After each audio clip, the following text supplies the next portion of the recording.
Hoje eu quero conversar com vocês sobre Noites Brancas, uma novela curtinha do Dostoiévski que foi capaz de me deixar tanto irritada quanto encantada. Mas nesse vídeo eu conto pra vocês o porquê.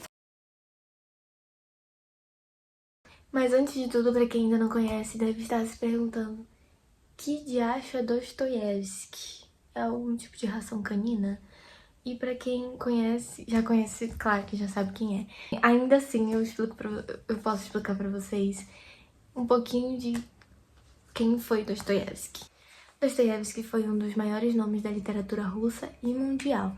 Ele também teve uma vida um tanto conturbada. Ele foi condenado à morte, preso na Sibéria, tinha problemas com dívida de jogo, inclusive teve uma época da vida dele que, quando ele estava casado, acho que pela segunda vez, ele precisou se mudar, ele e a esposa dele, da cidade em que eles moravam, porque simplesmente eles estavam devendo todo mundo. Então, se você está se sentindo culpado por ter seu nome sujo, não se sinta, porque esse Dostoiévski fez, quem somos nós para não fazer? Ele também viveu grandes momentos de crises existenciais, e tudo isso a gente consegue observar nos textos dele, nas obras dele. E como eu, uma mera camponesa, fiquei sabendo dele. Eu já ouvia falar bastante no ensino médio, eu via algumas pessoas com livro sempre na mão, Dostoiévski.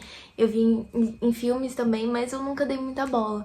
E aí eu estava no TikTok, sim, TikTok. E aí eu lembro de ver uma menina muito engraçada falando do Dostoiévski, falando que precisava ter uma ordem pra ler, pra você poder não desistir da obra tão facilmente, pra você começar assim no nível leve e subindo. E aí eu senti o impacto dele ser tão foda, sabe? Porque, tipo, se é necessário você começar por um livro mais leve, é porque o cara é muito foda.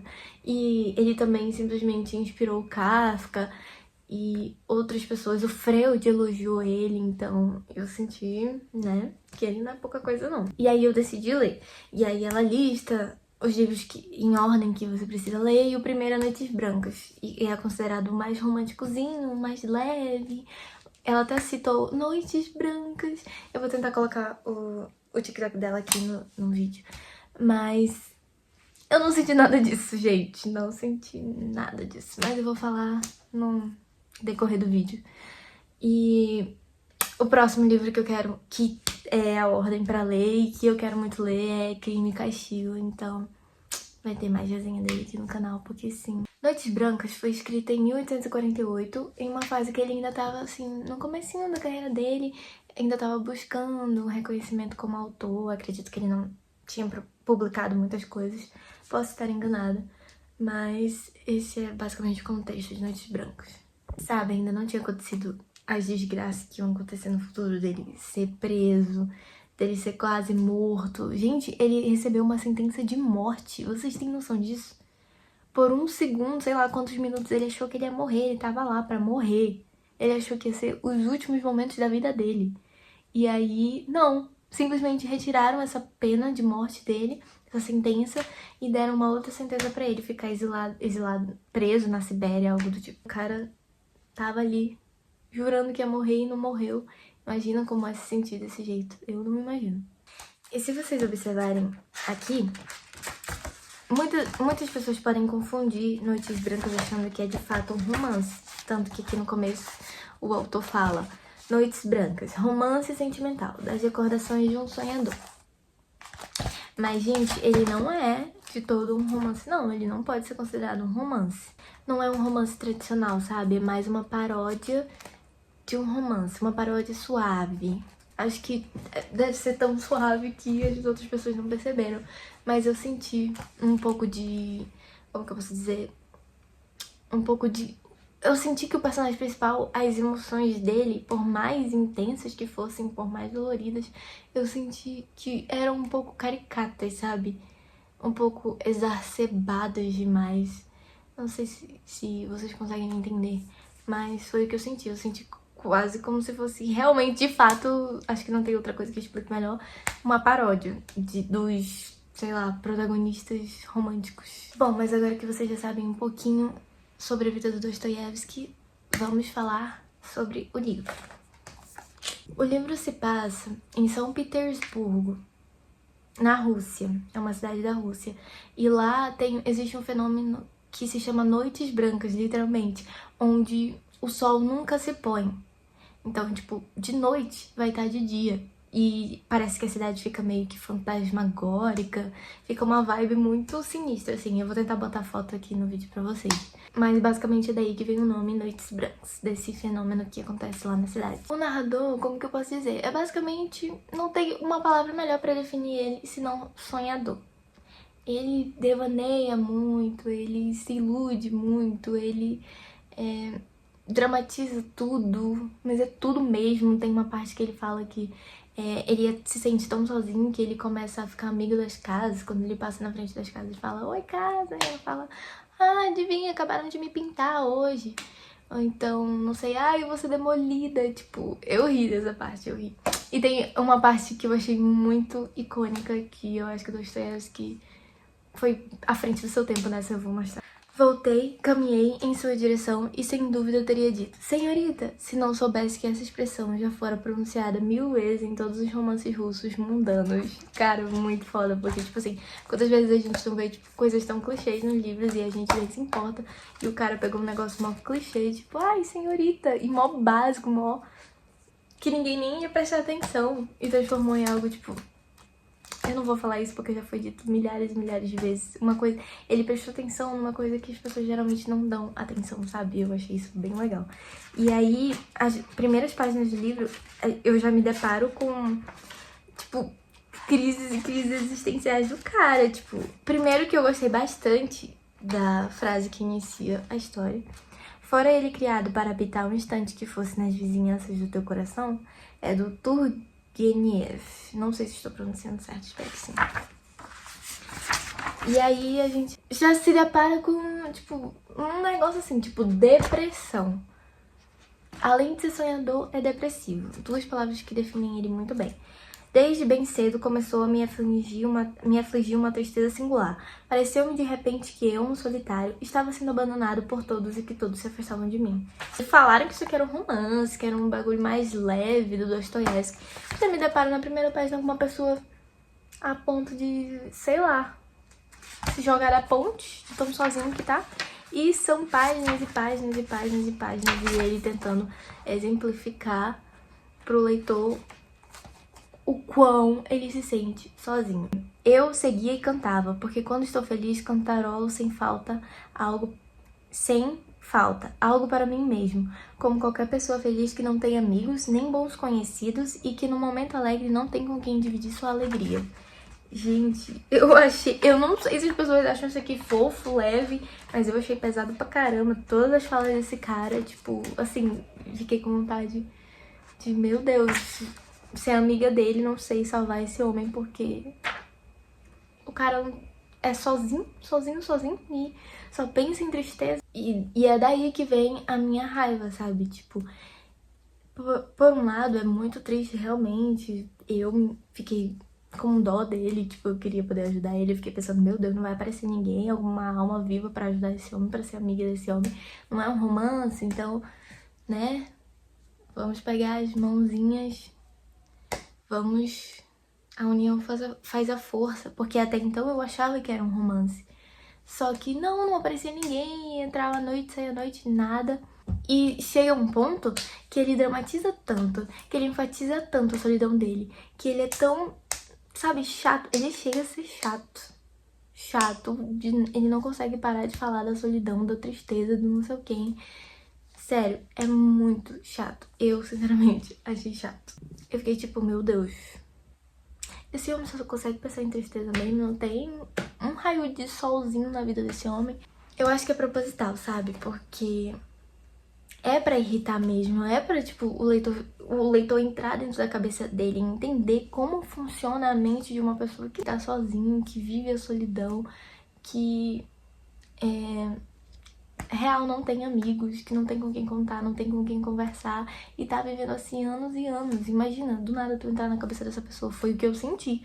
E chegava um ponto que eu falava, meu Deus, me tira daqui, pelo amor de Deus. Eu não quero mais me sentir assim. Eu achava que eu é que tava... Eu achava que eu que já tava sozinha demais. A solidão dele é contagiosa. Ao mesmo tempo, parece que ele não quer sair do lugar que ele tá. Ele não quer abrir mão da solidão. Parece que, tipo, enraizou dentro dele, sabe? Porque, tipo, ele vê pessoas e pessoas todos os dias. Mas ele fala que ele tem vergonha de falar, que ele não sabe mais conversar com as pessoas, que ficou tanto tempo. Por um lado, eu entendo. Entendo de verdade, mas... Vamos se ajudar? Por favorzinho. Vamos fazer um hobby, sei lá. Tô brincando, né? Tem muito bagulho cultural, vai ver. Os rostos estão mais fechados, não sei dizer. Mas eu gosto disso do Dostoiévski, sabe? Que ele consegue fazer a gente literalmente entrar na cabeça do protagonista, dos personagens, enfim. Eu senti muito isso nessa obra.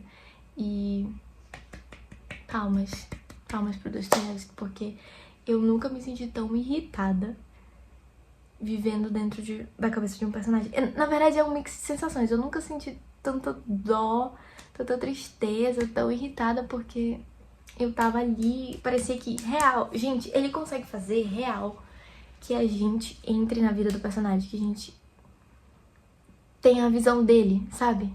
É muito foda, muito foda. Mas aí, meus amigos, em tudo a tristeza e solidão. A gente vai conhecer mais uma personagem que é a Nastienka, diminutivo pra Anastácia, ela fala. E ela vai ser, tipo assim, um sopro de vida no dia a dia do cara. Tipo assim, a gente tá lá na merda com ele, sofrendo junto com ele, com raiva dele, e aí Nastienka, o sopro de vida que ela é pra ele, tipo... As coisas que ela faz ele sentir, a gente também sente, sabe? A gente vê a mudança de humor dele, é muito legal. E aí ele encontra ela numa ponte, lá em São Petersburgo, chorando. Petersburgo, eu acho essa cidade bem difícil de falar, mas enfim. Ele encontra ela numa ponte chorando, e aí ele acha meio que estranho, tipo, meu Deus, essa menina tá chorando mesmo ou eu tô viajando? E aí ele passa direto, só que aí, tipo, depois ele pensa... Não, eu vou lá falar com ela. Aí ele vira, só que aí ela ficou com medo dele estar seguindo ela, aí ela muda de direção da calçada e lá vem um bêbado na frente dela e o bêbado começa a tirar gracinha com ela, meio que puxa ela, e aí ele observa tudo e vai lá e salva ela. E aí, tipo, ela fica... Começa, né, gente? Começa a doce história de amor. Porém, a Nastienka, desculpa, gente, esse tempo todo eu tava falando o nome dela errado. A Nastienka, ela é solitária também, igual ele, só que ela é mais pé no chão, sabe? E ela também é direta. Ela não vai ficar enrolando. E aí eles passeiam, conversam, trocam confissões, ela conta que a avó dela é muito controladora, conta as palhaçadas que a avó dela faz com ela, assim, tipo, ela já tem, acho que 20 anos, e a avó dela ainda tenta controlar ela, eu acho isso horrível. Mas eram outros tempos, né? Talvez as vós realmente faziam o que a avó dela fez com ela. Mas assim, não tem grandes eventos, sabe? Se você tá procurando uma ação, assim, tem 2 plot twists muito bons, que eu fiquei em choque, que tem a ver com o final. Tipo assim, eu fiquei parada, assim, por uns 20 segundos. O primeiro plot twist foi ok, até eu fiquei surpresa. Mas o segundo, conforme ia acabando a história, eu ficava, não vai acontecer isso. Não vai, eu tenho certeza que não vai. Não é isso não. Dostoiévski, vamos... Não é, né? Não é. Por favor, diz que não é. E aí foi, gente. Acabou que foi. E aí eu fiquei em choque. Eu fiquei, tipo, sentada assim, pensando na vida por uns 10 segundos. Se Noites Brancas, o livro mais leve, mais frufru do Dostoiévski, me deixou desse jeito, imagina os outros. Eu tô muito ansiosa pra ler Crime e Castigo. Muito ansiosa. Mas enfim, voltando aqui, Noites Brancas. Não é sobre grandes eventos, é sobre sentir, de fato, algo por outra pessoa ou por si mesmo. É mais focado nisso. Mas, gente, se eu der mais informações além do que eu já dei sobre o livro, eu vou acabar dando spoiler pra vocês. Então, se vocês ainda não leram e querem ler, querem ter essa experiência que eu tive, que eu indico muito também, parem o vídeo por aqui. E depois, quando vocês lerem, vocês voltam pra saber a minha resenha, porque a partir de agora vai ser só spoiler. Só pedrada. Agora, se você já leu o livro ou então não leu, mas não se importa com spoilers, vem comigo que eu vou explicar pra vocês como essa história termina e o que eu achei. Então, gente, até agora tá tudo muito bonito, tudo muito bom. A gente só tem alguns probleminhas de personalidade do protagonista, mas nada demais. Só que aí, meus amigos, aí que começa a dose dupla de tristeza. Nós temos um protagonista que é um sonhador, uma pessoa muito iludida. Ele começa a ver na Nastienka um amor que não existe. Ele acha que ela ama ele também, mas ela não ama. O amor que ele sente por ela não é correspondido. E aí, a gente começa a sofrer junto com ele, de novo. Mas assim, a Nastienka, ela também é uma iludida, sabe? Ela tem essa pessoa no passado dela que ela tá esperando há 1 ano retornar de uma outra cidade, porque ele falou que eles iam casar, ele ia salvar ela. Eu falei que a avó dela era controladora? Pois é, ele falou que ia salvar ela, que eles iam ficar juntos, que eles iam casar, mas o cara já tá na cidade há 3 dias e não procurou ela. E aí, o protagonista tá tentando ajudar ela a se comunicar com ele, mas o cara nem aí pra ela. E aí, o protagonista tem a esperança de que ela vai cair na real, ele não vai ficar com ela, o cara que ela gosta não vai querer ela, e aí eles vão poder ficar juntos. E por um momento, minha gente, por um momento até que pode ser verdade. Porque o plot twist que eu falei pra vocês foi esse, que na verdade a Nastienka gostava de outra pessoa, e ela tava esperando essa pessoa há 1 ano, e ela amava essa pessoa, e ela não ia abrir mão dessa pessoa por ninguém. Primeiro plot twist. O segundo... E aí, como essa pessoa não vai vir e tudo mais, a Nastienka percebe que o cara... Ela tem um cara ali que gosta dela, que também pode salvar ela. Ela chama ele pra eles morarem juntos, porque a avó dela aluga o quarto de cima. Então ela falou que o melhor jeito pra eles se aproximarem era ele alugando o quarto de cima. Ela falou, ai, sai da tua casa lá, já vem pra mim a semana que vem. Aí ele falou, ai, você sabe que eu não tenho muito dinheiro. Aí ela falou, ai, não importa. Primeiro ela é uma iludida do caramba, ela acha que o cara vai aparecer, que não sei o que blá blá blá. Mas aí ela começa a cair na real que o cara não tá tão aí pra ela assim, que ele não gosta tanto dela assim como ela achou. E aí ela fala, pois eu o odeio, porque riu de mim, enquanto o Senhor chorou comigo, porque o Senhor não me rejeitaria como ele, pois me ama, ao passo que ele não me amava, e porque eu mesma, enfim, amo o Senhor. Sim, amo-o, assim como o Senhor me ama. Já lhe disse antes, o Senhor mesmo percebeu, amo-o por ser melhor e mais nobre do que ele.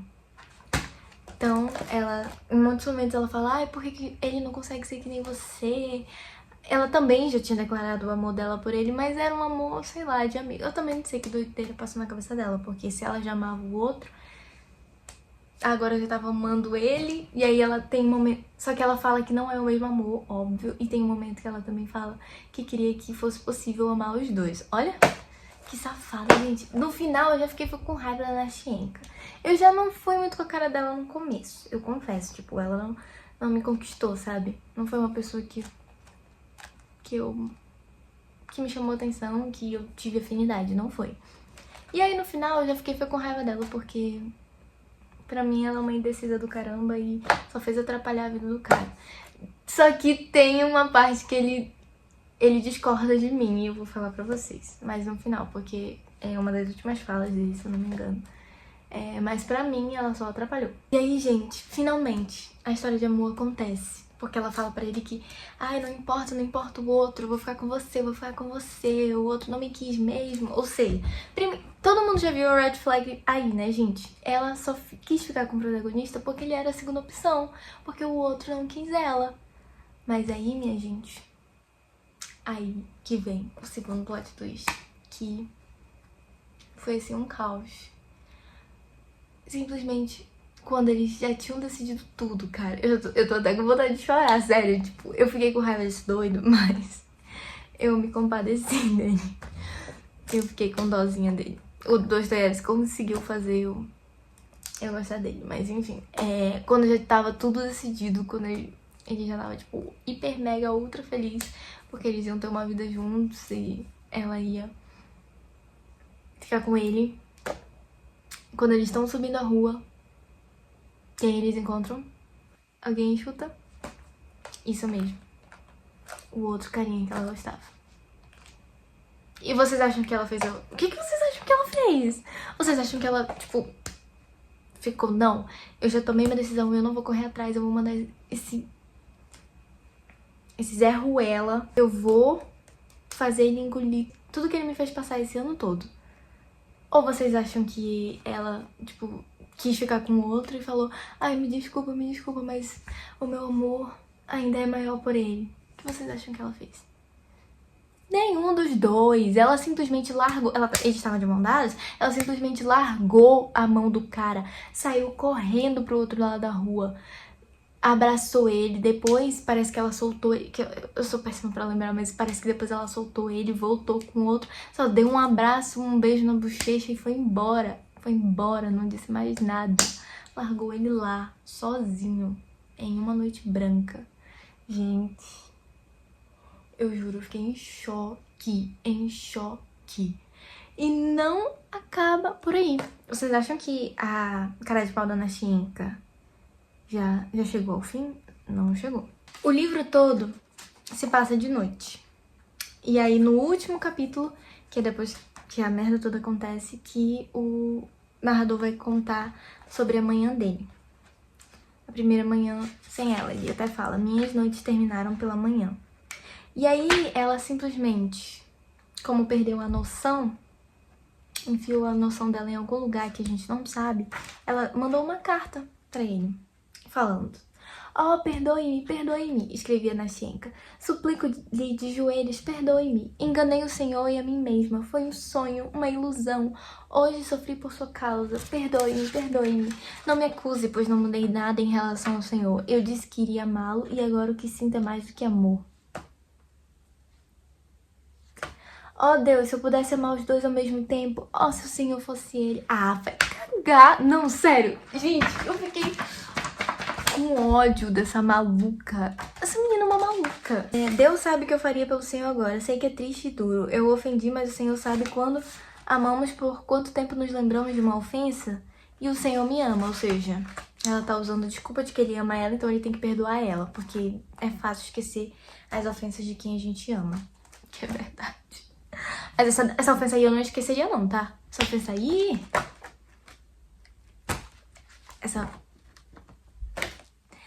Essa piranhazinha me pagar. Agradeço sim, agradeço-lhe por esse amor, pois em minha memória esse amor está gravado como um sonho doce, do qual se recorda por muito tempo depois de acordar, pois vou recordar eternamente daquele instante que o Senhor abriu-me de maneira tão fraterna o seu coração, tão generosamente tomou o meu, mortificado para guardá-lo, cuidar dele, curá-lo. Vou guardar esta lembrança, serei fiel a ela, não a trairei, não trairei meu coração. Ele é demasiado constante. Constante? O coração dela. Que primeiro gostava de um, depois não gostava do outro, aí depois gostava do outro, aí depois voltou pro outro. Isso é ser constante. Palhaçada, viu? Palhaçada. Ontem mesmo ele voltou para aquele a quem já pertencia eternamente. Nessa parte, ela foi até que coesa. Quando foi contar a história dela pra ele, ela já tinha falado pra ele: ó, meu coração pertence a esse maluco aí que me abandonou por um ano. Disse que ia voltar e ainda não voltou. Nos encontraremos, o Senhor virá à nossa casa, não nos deixará, será para sempre meu amigo, meu irmão. É inacreditável, gente. E quando me vir, me dará a mão, sim? A mão que eu ia dar pra ela, a mão. O Senhor me ama como antes? Oh, ame-me, ame-me, não me deixe. Eu amo tanto neste momento porque sou digna do seu amor, porque mereço esse amor. Meu querido amigo, caso-me com ele na próxima semana. Ele voltou apaixonado. Nunca se esqueceu de mim. Não se zangue por escrever sobre ele. Quero ir à sua casa, com ele. Vocês têm noção da maluquice que é a cabeça dessa menina? Onde já se viu querer ir na casa do homem? Não, eu não... Se isso é ter falta de maturidade, me desculpa, mas eu não tenho. Eu nunca ia querer essa garota na minha casa junto com o cara. Nunca. Quero ir à sua casa com ele. O senhor gostará dele, não é verdade? E pra completar, ainda quer que ele goste do outro. Como que ele vai gostar, meu amor? Me responda. Como que ele vai gostar da pessoa que casou, vai casar, roubou a menina, tirou a chance que ele tinha, a única chance até então de amor que ele tinha. A única companheira que ele arranjou em anos. Como que a pessoa gosta de uma pessoa dessa? Como? Me explica. Perdoe, lembre-se e ame a sua Nastyenka. Nastyenka é uma doida, isso assim. Só um doido pra gostar dela. Pior que não é um doido, não. São dois doidos. Mas enfim. Aí ele termina assim. Meu Deus, um momento inteiro de júbilo. Não será isto bastante para uma vida inteira? Ele tá aqui refletindo que sim, ele se enganou, ele se iludiu. Por um momento ele achou que ia, mas não foi. Só que aí ele falou, tá, apesar de serem momentos felizes, já não bastou para uma vida inteira? Já não valeu a pena? Só pode ser uma piada, né? Porque não, meu amigo, não valeu a pena, não. Por mim, não valeu a pena. E por vocês, o que vocês acham? Eu preferia ter passado essa experiência aí com essa Nastyenka. Mas, eu me identifiquei, sabe? Com o fato dele ter idealizado uma pessoa na cabeça dele, dele ter achado que ela ia ser a salvação, ela ia ser a solução para os problemas dele. Não, ela não ia ser. Ele achou que ela era uma pessoa, mas ela era outra. Ele achou que eles estavam tendo uma coisa, mas eles não estavam tendo nada. Nada foi dito, nada foi feito. Era tudo na cabeça dele. Tudo não se passava de um sonho. Tudo era uma ilusão e eu sinto raiva dele por ele ter se perdido nessa ilusão, se perdido nesse sonho, mas quem nunca, né? A verdade é, quem nunca? Mas então, gente, no final eu senti que o protagonista, ele me tirou de um lugar confortável e me colocou direto nas desilusões amorosas dele, na solidão que ele sentia, me colocou dentro do conflito interno que ele vivia. Eu pude sentir, através dele, a idealização do amor que ele tinha, que ele sentia, e a expectativa que ele colocava em cima da outra pessoa. Eu senti, e no final eu senti o quanto todas essas decisões erradas que ele tomou feriram ele. E o fato dele se aprofundar tanto na melancolia dele, e ficar lá e não agir, não se mover, me deixava agoniada, sabe? Tipo, meu Deus, levanta daí, faz alguma coisa, tenta mudar alguma coisa. Eu só queria que ele fizesse alguma coisa. Ele não fazia. Só que, claro, tudo mudou quando ele conheceu a Nastyenka, mas aí depois foi só ladeira abaixo também. Mas no final eu acho que é isso que torna Noites Brancas tão fascinante, sabe? Esse livro não é uma história de amor convencional, mas é uma reflexão sobre o que acontece quando a gente vive só de sonhos, quando a gente dá ouvidos às nossas ilusões. E sabe o que é o mais horrível? É que o narrador nunca experimentou um amor de verdade. E ainda foi enganado por quem ele achava que amava ele. Muito, muito triste. Mas se você nunca leu Dostoiévski, eu indico muito você começar por Noites Brancas. É de fato mais leve, mais acessível, mais emocional do que os outros trabalhos mais pesados dele, tipo Crime e Castigo, que eu estou louca pra ler. E assim que eu ler, vai ter resenha aqui no canal também. Se não, um vlog, eu acho que um vlog seria bom. No fim das contas, Noites Brancas mexe bastante com quem já passou por isso, sabe? Quem deu ouvidos aos seus devaneios, quem já idealizou um amor que nem existia, quem acreditou numa pessoa que achou que sabia quem era, que achou que conhecia e no final não conhecia nada. Noites Brancas é isso, sabe? O conflito entre o que a gente vive e o que é sonho. Inclusive eu quero ler pra vocês uma parte que eu achei bem tocante, que ele fala exclusivamente sobre isso. E você se pergunta, onde é que estão os seus sonhos? Aí você balança a cabeça e diz, como os anos passam depressa, e outra vez se pergunta, o que foi que você fez com os seus anos? Onde você enterrou a sua melhor época? Você viveu ou não viveu? E aí, você viveu ou não viveu? Mas é isso, gente. Se você já leu Dostoiévski ou ficou animado pra ler, comenta aqui nos comentários. Não esqueçam de deixar o like, se inscrever. E beijos.